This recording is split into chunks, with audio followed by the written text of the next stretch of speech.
আব্বা আব্বা আব্বা, তাড়াতাড়ি আও তাড়াতাড়ি আও।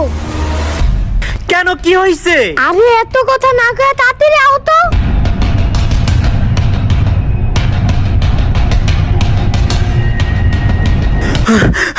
কি হইছে বাবা, তাড়াতাড়ি ক।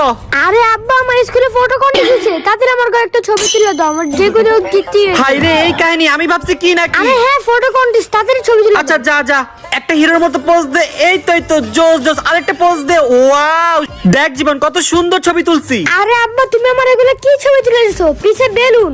আরে বাবা, তুই টেনশন করিস না, আমার হাতে রয়েছে Oppo Reno 12। এখন তোকে একটা ম্যাজিক দেখাবো, চল আয়। শুরুতেই আমরা ছবিটির এডিট অপশনে চলে যাব, তারপরে AI ইরেজার দিয়ে যে অবজেক্টটি রিমুভ করতে চাই সেই অবজেক্টগুলো আমরা মার্ক করে নিব। অবজেক্টগুলো মার্ক করা হলে কয়েক সেকেন্ড অপেক্ষা করব। অপেক্ষা করার পর দেখবেন সব ব্যাকগ্রাউন্ড থেকে অটোমেটিক রিমুভ হয়ে গেছে। বিফোর আফটার লুক দেখছো ছবিটা কত সুন্দর লাগতেছে। ওয়াও বাবা, অস্থির। এইবার ফটো কন্টেস্টে তুই জিতবি। হ্যাঁ বাবা, আমি জিতবো। ওকে মাই সন, বেস্ট অফ লাক।